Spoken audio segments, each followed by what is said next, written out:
Boa tarde, meus irmãos. Boa tarde. Vamos. Amém. Que o Senhor Jesus continue nos abençoando e nos ensinando através do seu Evangelho, dando continuidade aos estudos, da nossa escola bíblica. Vamos abrir no Evangelho de Lucas, no capítulo 19, Zaqueu, o publicano.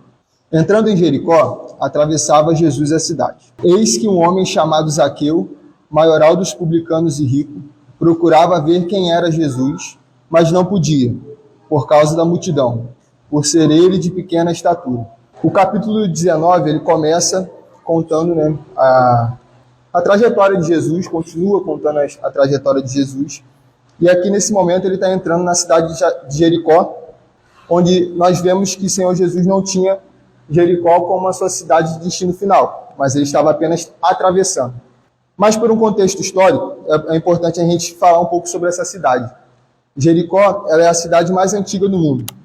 E é a cidade que está no menor nível do mar, ou melhor dizendo, ela é no nível mais baixo do planeta, cerca de 400 metros abaixo do nível do mar. E por isso que nós vamos ver lá na frente, no mesmo capítulo, que o Senhor Jesus vai subir em direção a Jerusalém. Porque nós estamos aqui no contexto onde o Senhor Jesus já está no findar do seu ministério, caminhando para a sua crucificação.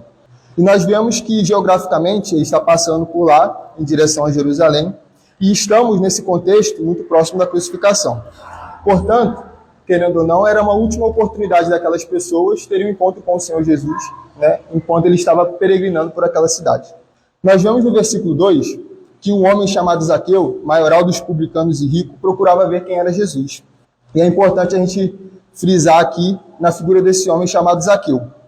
Ele é classificado aqui como maioral dos publicanos e rico. Nós vemos ao longo de todo o Evangelho, e vimos também no capítulo 15, que o publicano eram aqueles responsáveis por coletar os impostos do povo. E aqui é bem explícito em dizer que ele era o maioral dos publicanos. Portanto, ele era uma espécie de chefe. Ele ocupava o maior cargo, ele subcontratava outras pessoas para que essas outras pessoas coletassem os impostos. De uma forma, vamos dizer assim, mais fácil para o nosso entendimento, é como se ele fosse um agente da Receita Federal e responsável por coletar os impostos. Só que, obviamente, isso não ocorria de forma justa. Era através de muita opressão, era através de uma forma muito injusta e, portanto, eles eram pessoas extremamente odiadas por aquele povo. Eles eram considerados traidores da nação, traidores do povo judeu, porque, de certa forma, eles estavam explorando aquelas pessoas. Não coletavam aquilo que era justo, mas sempre um valor maior, porque eles pagavam uma taxa a Roma e aquilo que eles coletavam acima ficavam para eles. Então é um ponto a ser observado, porque ele era rico e, portanto, a sua riqueza ela vinha de forma ilícita, ela vinha dessa forma imoral, dessa forma injusta, pela exploração. E é importante nós frisarmos que um pouco atrás, no versículo 18, ou melhor, no capítulo 18, nós vemos que Jesus ele deu um grande ensinamento ao jovem rico e mostrou que, por causa do amor dele ao dinheiro, ele não poderia viver para Cristo e, de fato, abrir mão dessa vida pecaminosa que ele vivia, porque ele amava mais as riquezas do que o próprio Deus. Ele não estava disposto a abrir mão disso pelo Senhor. E nós vamos ver ao longo do texto que Zaqueu ele vai ter um final diferente. A história dele vai ser diferente, muito pela ação do Senhor na vida dele. Versículo 3. Procurava ver quem era Jesus, mas não podia por causa da multidão, por ser ele de pequena estatura. Aqui nós vemos o texto falando sobre a estatura de Zaqueu. Se a gente parar para pensar, possivelmente ele era um homem bem baixo, porque por mais que exista uma multidão, várias pessoas, uma pessoa de estatura média ainda iria conseguir ver, iria passar um pelo outro, mas o estado dele parecia ser de uma pessoa com uma altura bem abaixo. E, de certa forma, dá para a gente refletir que é possível que o fato de Zaqueu ter sido um homem de baixa estatura pode ter atrapalhado ele de alguma forma, em alguma questão da vida. Ao longo da vida ele pode ter sofrido algum tipo de preconceito ou algo do tipo, mas essas circunstâncias desfavoráveis não eram um impeditivo para que ele se achegasse ao Senhor. Ele buscou meios de conseguir ir até Jesus, ainda que tivessem dificuldades. E eu acho que uma reflexão que nós podemos trazer para a nossa vida é que muitas vezes nós vamos enfrentar circunstâncias adversas, circunstâncias que dificultam a nossa vida, mas nada disso deve surgir como um motivo impeditivo da gente buscar o Senhor, da gente adorá-lo e viver somente para Ele, né? No versículo 4. Então, correndo adiante, subiu a um sicômoro a fim de vê-lo, porque por ali havia de passar. Sicômoro era uma árvore de um espesso tronco, mas que tinha galhos resistentes e horizontais. Portanto, facilitava uma pessoa ficar ali, porque não era uma árvore muito alta, apesar de ser uma árvore de galhos muito resistentes. Então, nós vemos que ele subiu na árvore para que, de alguma forma, ele tivesse mais facilidade em encontrar o Senhor Jesus. 5. Quando Jesus chegou àquele lugar, olhando para cima, disse: Zaqueu, desce depressa, pois me convém ficar hoje em tua casa. Aqui nós vemos algo muito fantástico, que apesar do esforço prévio, né, de Zaqueu em tentar encontrar Jesus, é Jesus quem vai ao encontro de Zaqueu, né? Nós vemos que é o Senhor Jesus que enxerga Zaqueu naquele lugar, né, em cima daquela árvore, e diz a ele que era para ele descer depressa, pois ele queria ficar na casa dele. Isso é uma forma da gente refletir que Jesus foi ao encontro dele antes de qualquer atitude que ele pudesse ter. E assim foi e continua sendo com todos nós, né? É o Senhor quem nos encontra, é o Senhor quem dá esse primeiro passo, é o Senhor quem de fato nos busca, porque os perdidos somos nós, né? E é o Senhor quem vai e nos encontra e nos chama para perto, assim como ele fez com Zaqueu. Mais uma vez nós vemos aqui o Senhor cumprindo a sua agenda eterna, né? Os propósitos eternos do Pai, ao ponto de que ele consegue observar um homem que já estava à procura dele, mas tudo isso já estava pré-estabelecido pelo Senhor. E nós vemos algo engraçado, né? Que o Senhor Jesus, ele se convida para a casa de Zaqueu. Não houve um convite de Zaqueu, né? Para que ele pudesse chamando Jesus para que Jesus fosse para a casa dele. Não, o Senhor se convida, né? E isso, obviamente, é porque haveria de cumprir os propósitos eternos do Senhor, mas é algo a ser observado, que é um convite para uma relação próxima. É um convite de algo pessoal. Nós não abrimos a nossa casa para qualquer pessoa, né? E o fato de Jesus querer ir para a casa de Zaqueu, querendo ou não, é porque ele queria ter um momento mais próximo de Zaqueu, um momento mais íntimo. E nisso consiste a salvação, né? É uma relação com o próprio Deus, é um chamado para vivermos como filhos de Deus. E nós vemos isso em João 17, no versículo 3, onde ele diz que a vida eterna é esta, que te conheçam a ti, o único Deus verdadeiro, e a Jesus Cristo, a quem enviaste. Conhecer a Deus, né? Nisso consiste a vida eterna, nisso consiste a salvação. E Zaqueu estava próximo de experimentar, né, dessa graça, dessa bondade de Deus, quando Jesus se convida para estar na casa dele. Versículo 6. Ele desceu a toda a pressa e o recebeu com alegria. Nós vemos aqui pressa e nós vemos aqui alegria. Se a gente parar para pensar, ele era um homem rico, né? E possivelmente ele poderia ter tudo o que ele quisesse. Tudo aquilo que estava ao alcance material, financeiro, eu acho que ele poderia ter. Ele estava numa condição de chefia, de autoridade, né? Ele era o maioral dos publicanos, e além disso, ele era um homem rico, pela forma como ele explorava o povo. Ainda que de forma ilícita ele tinha bens. E nós vemos que ele depressa vai ao encontro do Senhor, e com alegria. Isso é uma forma de nós vermos que o homem ele só experimenta da verdadeira alegria em Cristo Jesus. O homem pode ter tudo nesse mundo, ele pode conquistar todos os bens, ele pode construir palácios, ele pode ter uma conta bancária bem cheia, mas isso não vai dar a alegria que somente o Senhor Jesus pode dar, né? O Senhor Jesus nos dá uma alegria eterna, uma alegria que não tem fim. E nós vemos que ele, ao observar o chamado do Senhor Jesus, ele atende com alegria, com pressa, porque ele sabe que o Senhor Jesus tem algo a dar para ele que vai além do que as coisas desse mundo, que são passageiras, que são terrenas e que têm fim, né? Nós vemos no versículo 7 que todos os que viram isto murmuravam, dizendo que ele se hospedara com um homem pecador. Nós falamos de alegria no versículo 6, né? E nós lembramos que o reino de Deus é um reino de justiça, paz e alegria.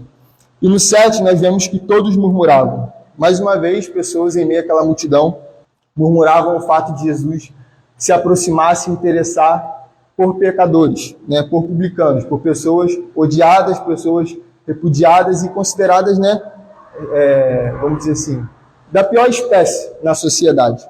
E o fato dessas pessoas murmurarem, né, nos traz a reflexão de que em nenhum momento eles, né, as pessoas que estavam ali observando isso, se alegraram por Jesus ter encontrado aquele homem.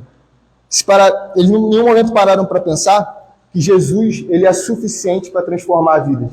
E Jesus ele teria totais condições de transformar aquela vida, mas eles preferiram, de alguma forma, julgar, de alguma forma apontar o dedo, murmurar, porque Jesus estava se associando a um pecador, estava se associando a um homem repudiante. E se nós trazemos para os nossos dias, nós precisamos observar sobre a religiosidade, sobre o nosso senso de justiça, que é totalmente deturpado.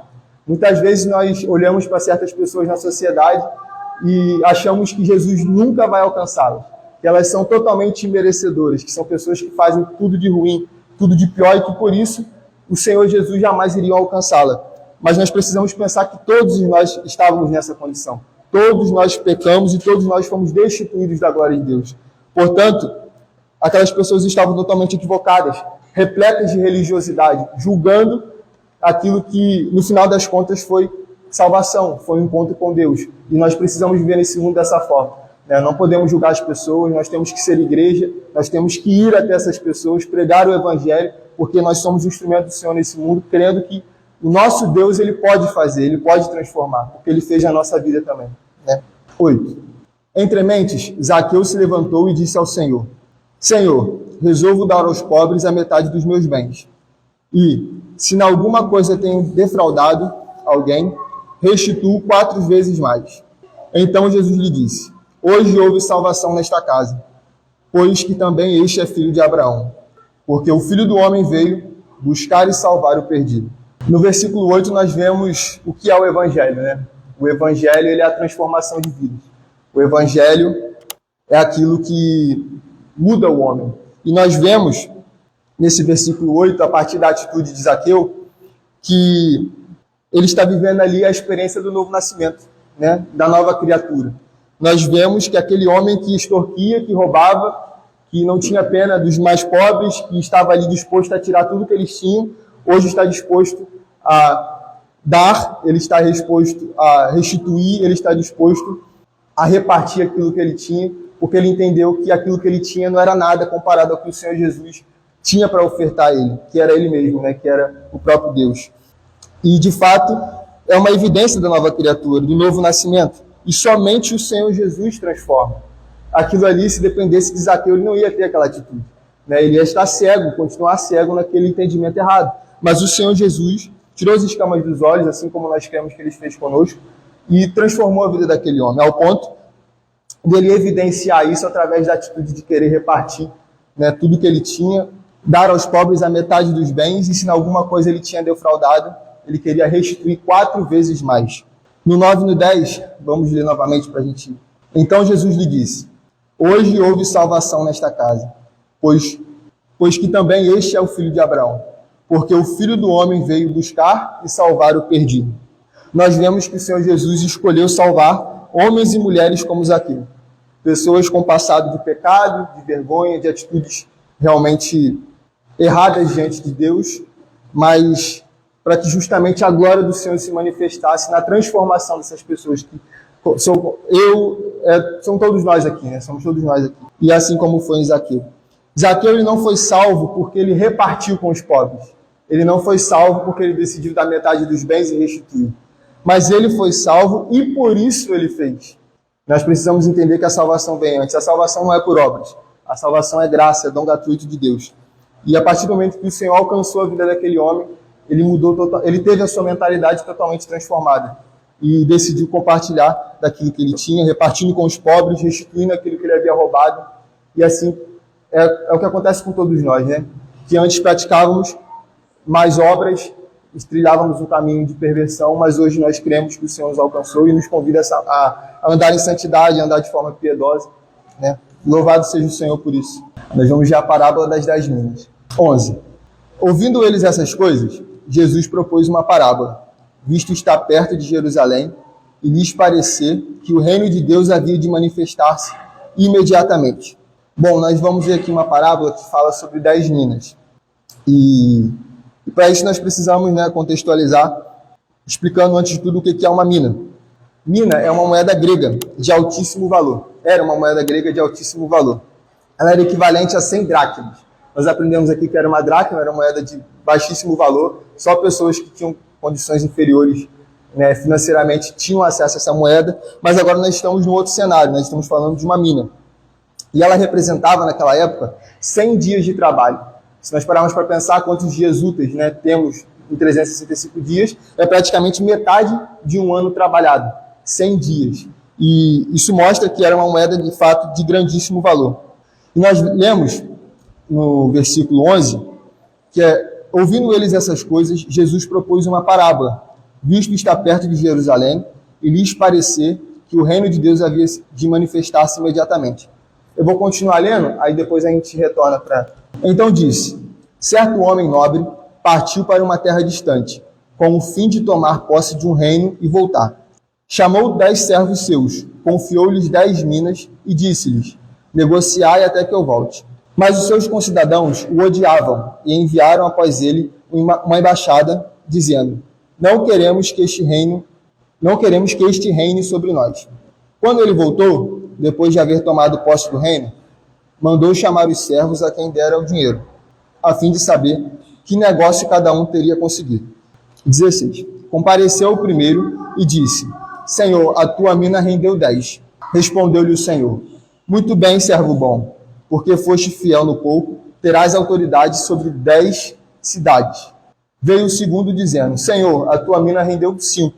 A este disse, terás autoridade sobre 5 cidades. Veio então o outro dizendo, eis aqui, Senhor, a tua mina, que eu guardei embrulhada num lenço, pois tive medo de ti, que és homem rigoroso. Tiras o que não puseste e ceifas o que não semeaste.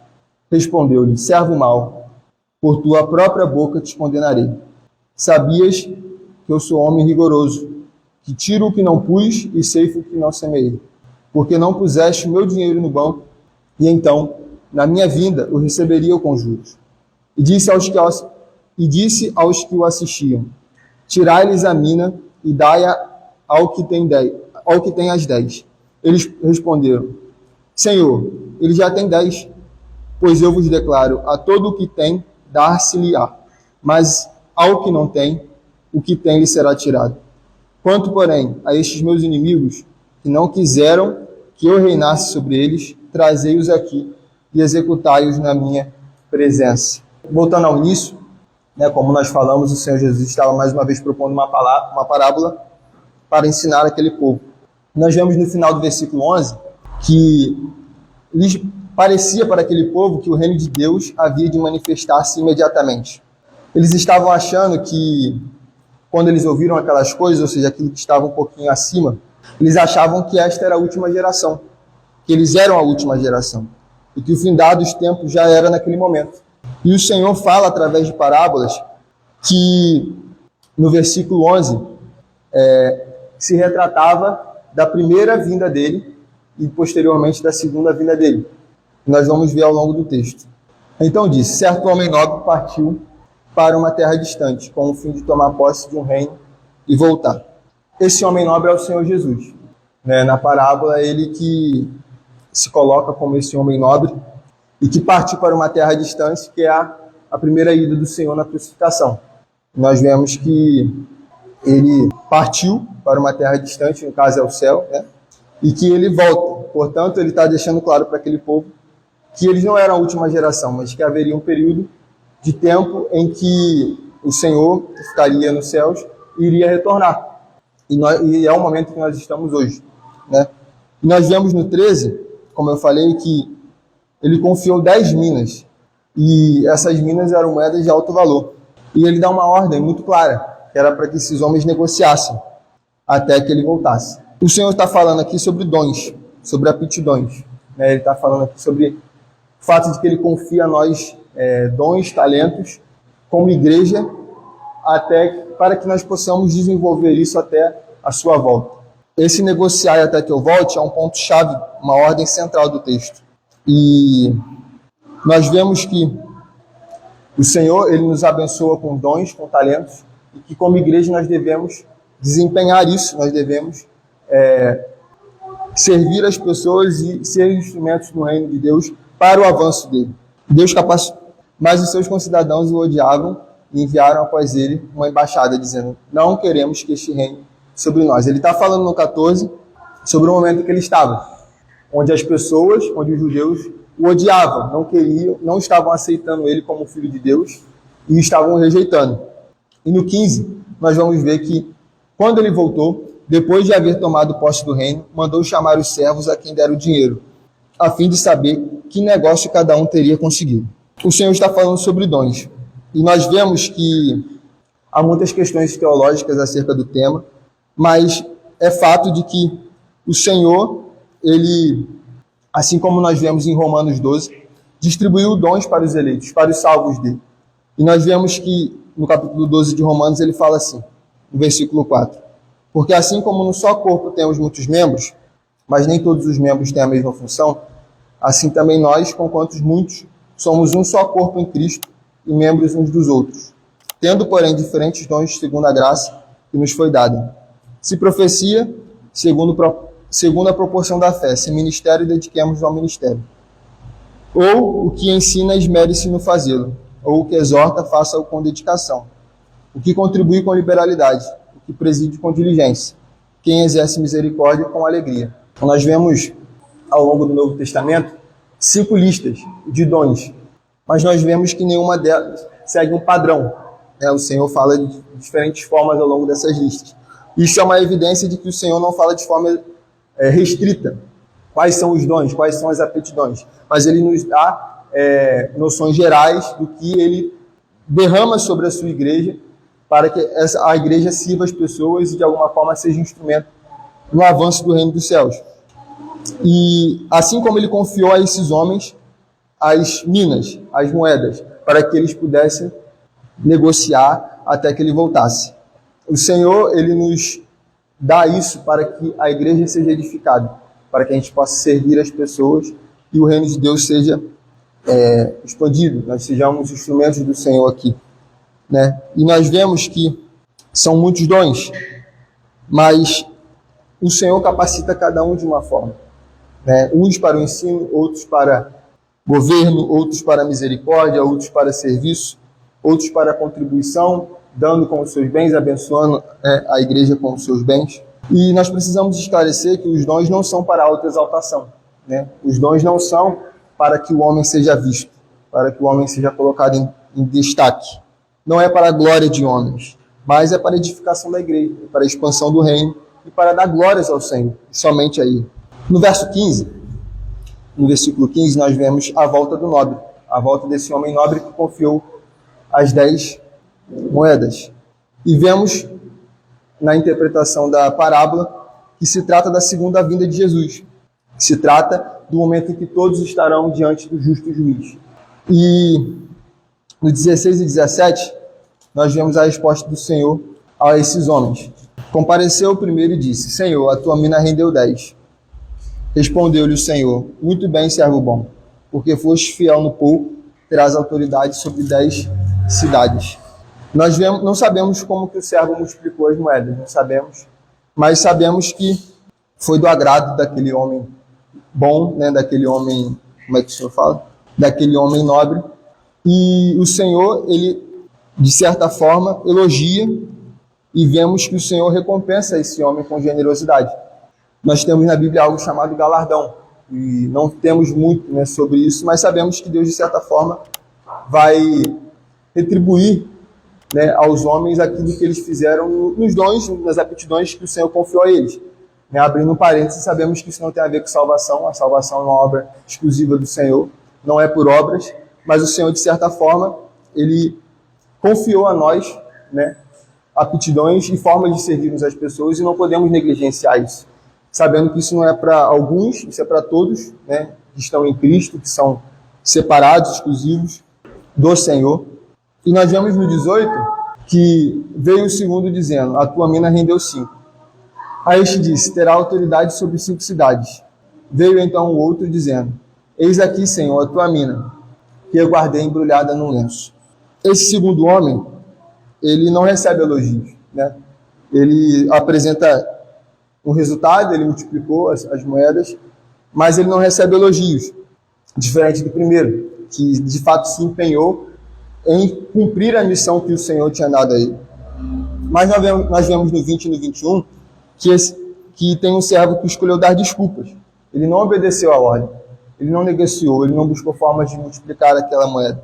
E é uma desculpa sem sentido, porque se ele tinha medo do nobre homem, ele iria de fato fazer o que ele mandou. Mas não, ele escolheu guardar, preservar. Isso mostra que ele era um homem negligente, que ele era um homem preguiçoso, ele não estava disposto a cumprir a missão que lhe foi dada. E nós temos que estar atentos a isso, para que não sejamos como esse homem, para que a gente não negligencie aquilo que o Senhor nos deu. 26 e 27. Pois eu vos declaro, a todos tem que dar-lhe a todos o que tem, dar-se-lhe-á.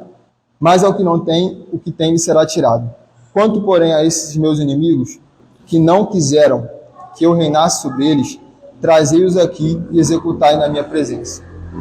Nós estamos falando aqui da segunda volta de Cristo, né? Do Senhor como justo juiz, em que ele vai condenar, em que ele vai julgar a todos os homens conforme as suas atitudes, conforme o que eles fizeram.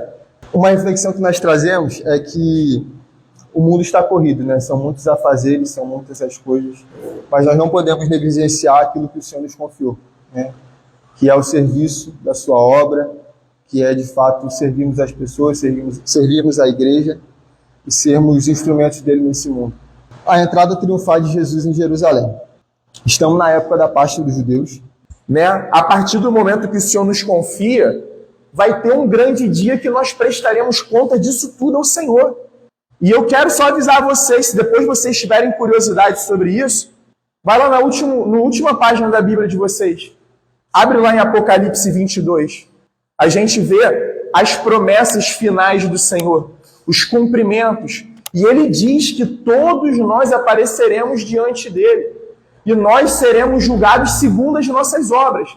Isso não significa que a nossa salvação, como bem o nosso irmão Roger já falou aqui, a gente fala, acho que todo domingo e terça-feira isso é avisado aqui, que não é pelas obras que vem a nossa salvação. Mas isso não significa que o cristão não vai precisar dar uma satisfação a Deus, não vai precisar se apresentar diante do Senhor. E aí aqui, a gente no capítulo 19 ainda, a gente vê no versículo 28 diz assim: e depois de dizer isto, Jesus prosseguiu a sua viagem para Jerusalém. Lembra, como o Roger bem lembrou, no início da exposição desse capítulo, Jesus já está rumando sentido a Jerusalém. Jesus já está indo para a paixão, né? Ele já sabe que está chegando o momento que está se cumprindo tudo aquilo que foi predito na lei e nos profetas. E aconteceu que, ao aproximar-se de Betfage de Betânia, junto ao Monte da Oliveira, Jesus enviou 2 dos seus discípulos, dizendo-lhes: vão até a aldeia que fica ali adiante, e ao entrar, encontrarão preso um jumentinho, o qual ainda ninguém montou. Desprendam o jumentinho e tragam aqui. E às vezes a gente se pergunta, eu queria falar uma coisa para vocês. O texto bíblico é um perigo quando a gente quer inventar aquilo que o texto não diz. Sabe por que a gente chegou aqui? Aí as pessoas ficam assim, gente, qual é o significado espiritual de jumentinho? Não tem, aquilo ali é um jumentinho. É um animalzinho, um jumentinho que está preso. Mas por que um jumentinho? Por quê? Primeiro, cumprindo profecia, Zacarias. E o segundo, já foi estudado aqui também. Um rei, quando chegava montado numa cidade, num lombo de um jumento, significa que ele está seguindo em paz. Ele está chegando em paz. Quando você chega montado, como a gente vê Davi, montado num lombo de um cavalo, isso significa que é uma mensagem de guerra. Nós chegamos para guerrear. Jesus está chegando com a paz, mas calcular. Eu vos dou a minha paz, não como o mundo a dá. A gente sempre precisa lembrar disso, tá? A gente já estudou aqui também, inclusive em Lucas. Lembra, Simeão, lá no início, quando Simeão pega Jesus no colo, ele está no templo, ele louva o Senhor. Vocês lembram o que ele diz sobre Jesus? Jesus vai ser uma contradição.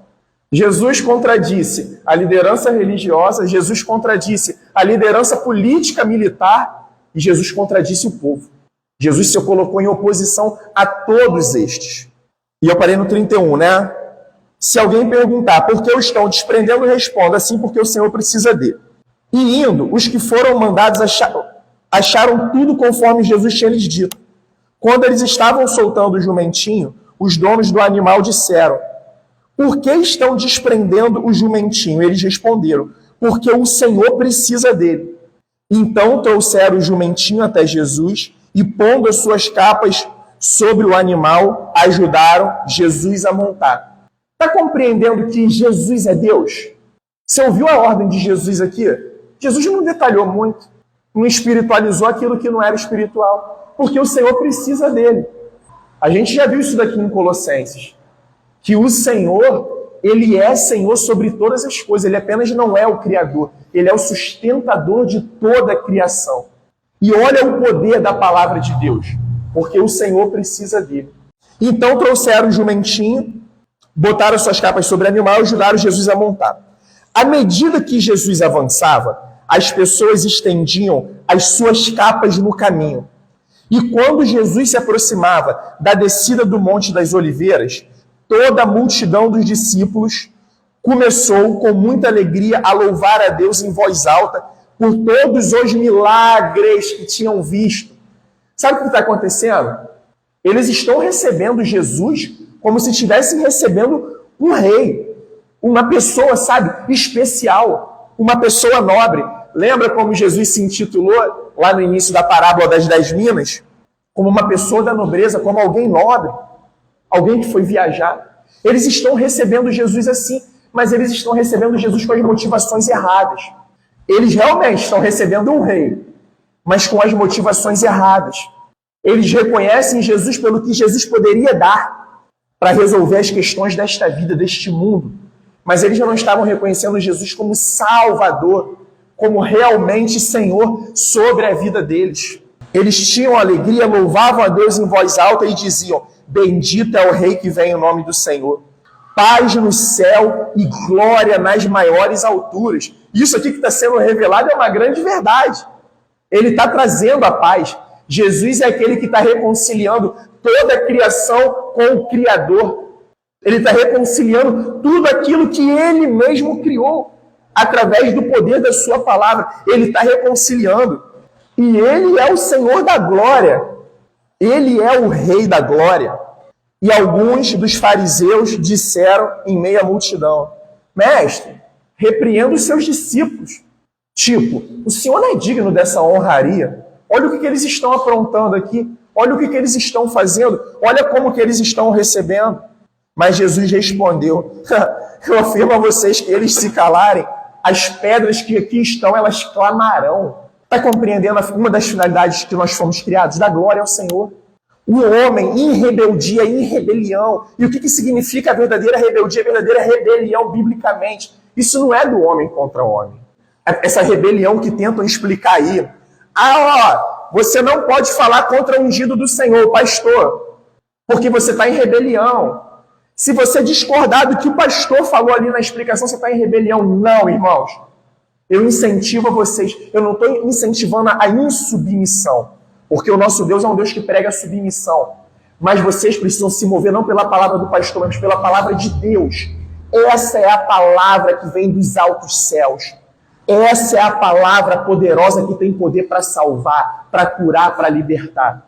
E não é justamente isso o que o ensino aqui está dizendo. O que está dizendo é que toda a criação está glorificando ao Senhor. E sabe o que a Bíblia diz? Que ela está gemendo. Ela está aguardando com expectativa o retorno, a volta de Jesus Cristo. Porque ela sabe qual a finalidade que ela foi criada. Ela reconhece por quem que ela foi criada. E aí o texto vai seguindo e a gente está caminhando para o final desse capítulo. Quando Jesus ia chegando a Jerusalém, vendo a cidade, chorou por ela. Está compreendendo o tamanho do amor do nosso Deus?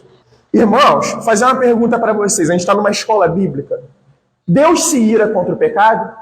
Sim, mas o Deus que se ira contra o pecado, quando Ele encarnou que nem um homem no nosso meio, Ele chorou ao ver o pecado, ao ver a rebelião. O nosso Deus não é um Deus que fica espumando que nem os fariseus espumavam. condenação, morte. Nosso Deus é um Deus da vida. O nosso Deus é um Deus misericordioso. Isso não significa que Ele não vai enviar as pessoas à condenação. Todo dia está entrando gente ao reino de Deus, mas todo dia pessoas estão indo por tormento eterno. A gente ama aquela passagem como eu também amo, porque Deus amou o mundo de tal maneira que deu o seu Filho para todo aquele que nele crê seja salvo. Aí o texto segue e diz que aquele que não crê já está o quê? Condenado. A gente não pode ficar escondendo isso das pessoas, sabe? A gente gosta daquilo tudo muito bonitinho, um banquinho assim, sabe? Aquelas luzes, aquele clima agradável. Ai, como é bonito ver os pastores assim. E os pastores, vai dar tudo certo, irmão. Ai, vocês são uma bênção. Vocês são o puro ouro de Ofir. Ai, continue, o Senhor é contigo. Mas aí ninguém avisa, né? O pastor, ninguém avisa. Ó, vocês estão indo para o inferno junto comigo. Essa parte não, né? Eu vi isso um reverendo falando isso esses dias. E é uma grande verdade. E é uma grande verdade. Sabe por quê? Os fariseus amavam aqueles que seguiam a eles mesmos. Eles amavam falar deles para eles, orar deles para eles, elogios deles para eles. Se tornaram deuses. Será que a gente está vendo isso aí nos dias atuais, meus irmãos? Meu Deus, que enxurrada que a gente está vendo disso. E ele diz, se você soubesse, ainda hoje, o que é preciso para conseguir a paz, que está lá.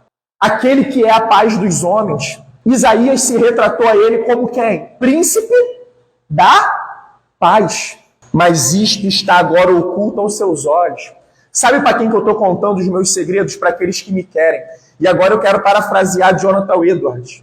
Gigante é Deus, amém, irmãos? Mas foi um gigante de Deus aqui nessa terra. Sabe o que Jonathan Edwards falava?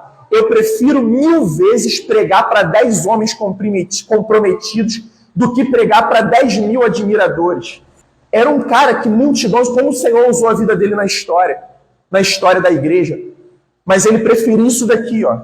Pessoas que realmente estão sedentas do Senhor, que estão comprometidas em ouvir de Deus, mas comprometidas querendo segui-lo de verdade, querendo amá-lo de verdade, querendo obedecê-lo de verdade. E eu vou falar uma coisa para vocês, irmãos, como pastor de verdade mesmo. Essa é minha alegria, que Deus me tire dessa enrascada que brota no coração do homem, de às vezes querer ter multidões olhando para ele, pregando para multidões. As multidões emocionadas, chorando, mas não chorando, lamentando o pecado. Chorando por quê? Porque eu estou no pecado, mas Jesus, Ele está comigo todos os dias. Que mentira! Aquele que vive no pecado, aquele que permanece no pecado, tão pouco me viu e não me conheceu. E a vida eterna é esta. Roger leu aqui pra gente, João 17,3, é que conheçam a mim, que conheçam a ti como Deus verdadeiro. Não tem aqueles amigos? Tenho certeza que todos vocês aqui já tiveram. Que quando a gente estava lá na maluquice, na ruína, é isso mesmo, a gente só tem uma vida. Não, cara, eu quero ir embora, eu quero ir para casa. Pô, minha esposa e meus filhos estão dormindo. Larga isso, mano, esposa, filha, vamos ficar. É isso que os falsos pastores, os falsos mestres, os falsos profetas estão fazendo. Pregando para multidões, as multidões no caminho da porta larga. Caminhando a passo largo para o inferno. E o Senhor lamentando, meu Deus, aí a gente fica, não, Jesus era muito duro. Não! Deus está lamentando, Deus está chorando em ver como que está a condição daqueles homens. Mas ele falou, vocês não querem? O que vocês querem é isso? Então isso tudo está oculto a vocês. Vocês querem maluquice, perdição? Então toma para vocês. Essa é a justiça, é a justa retribuição que o homem recebe em vida.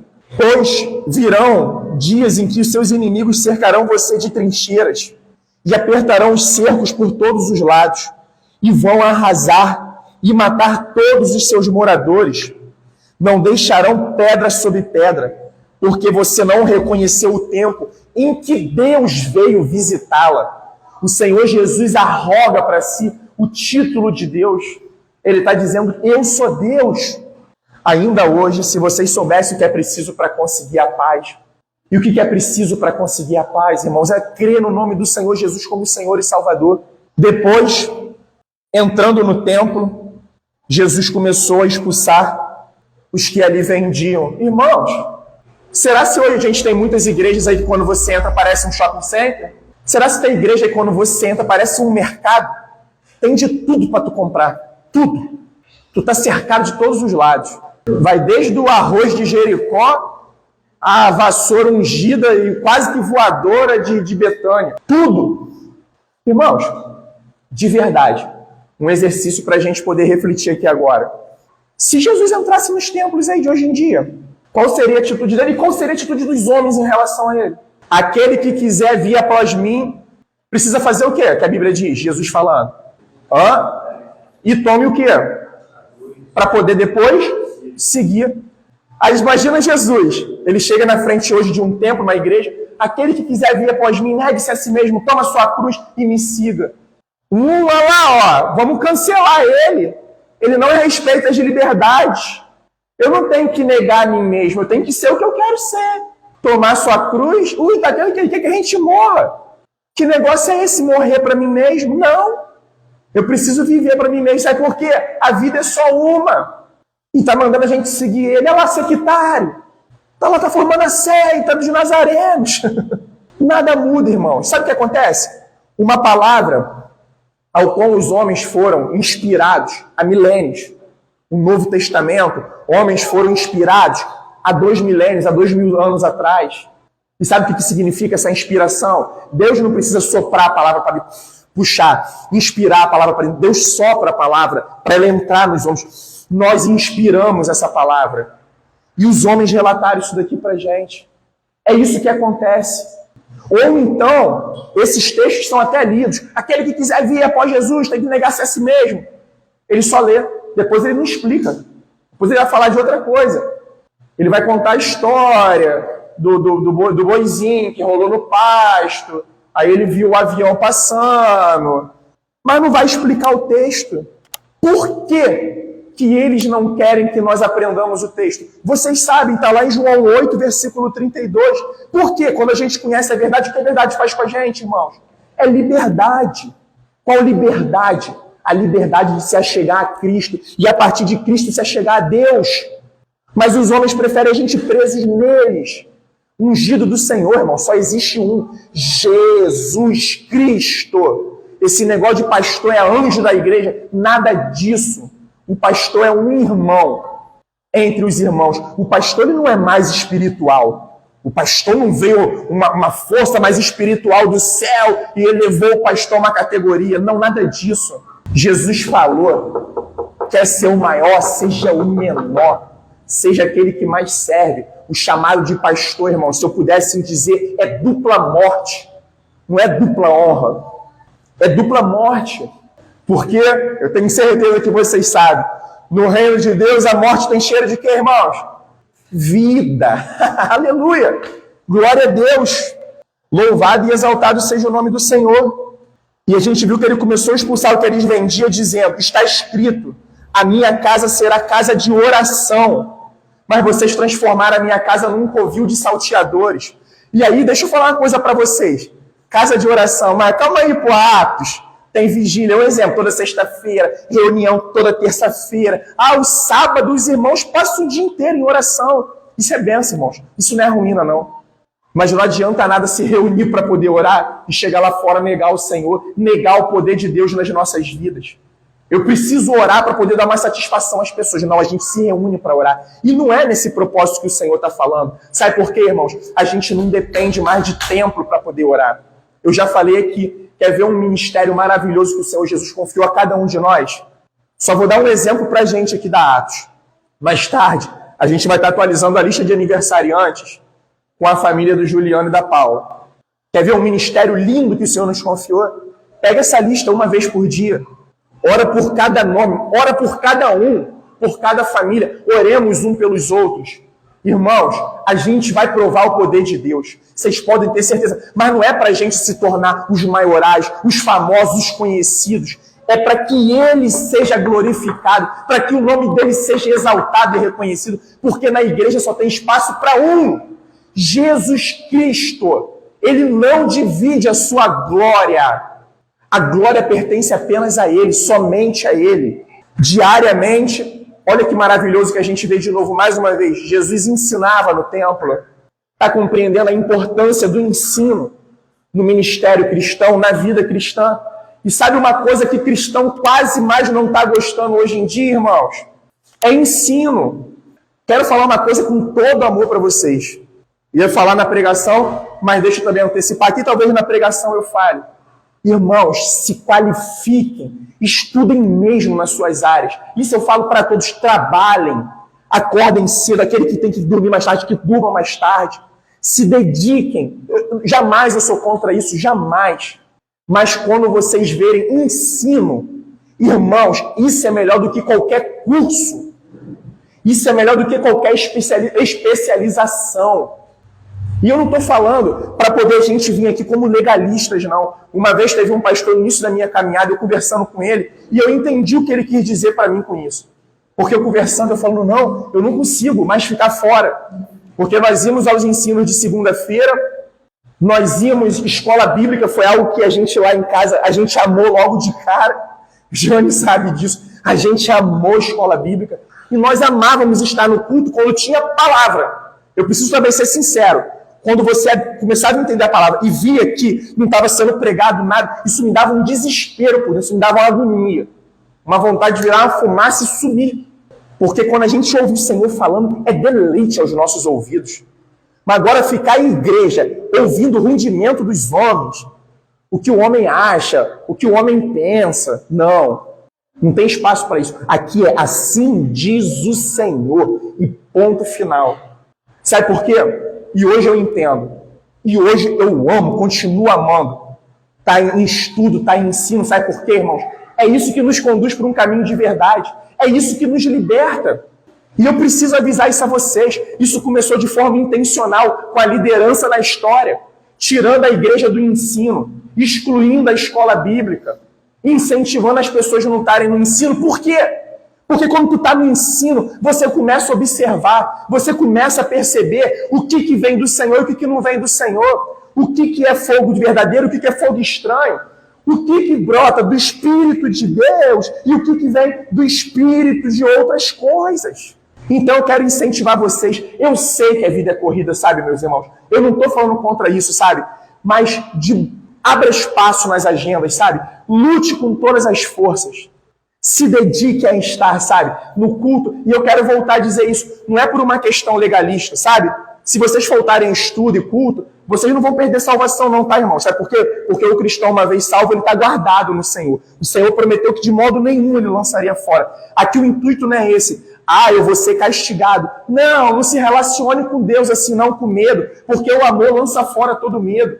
Mas compreenda que a cada ensino, a cada culto, é com o meu Senhor que eu estou encontrando, juntamente com os meus irmãos.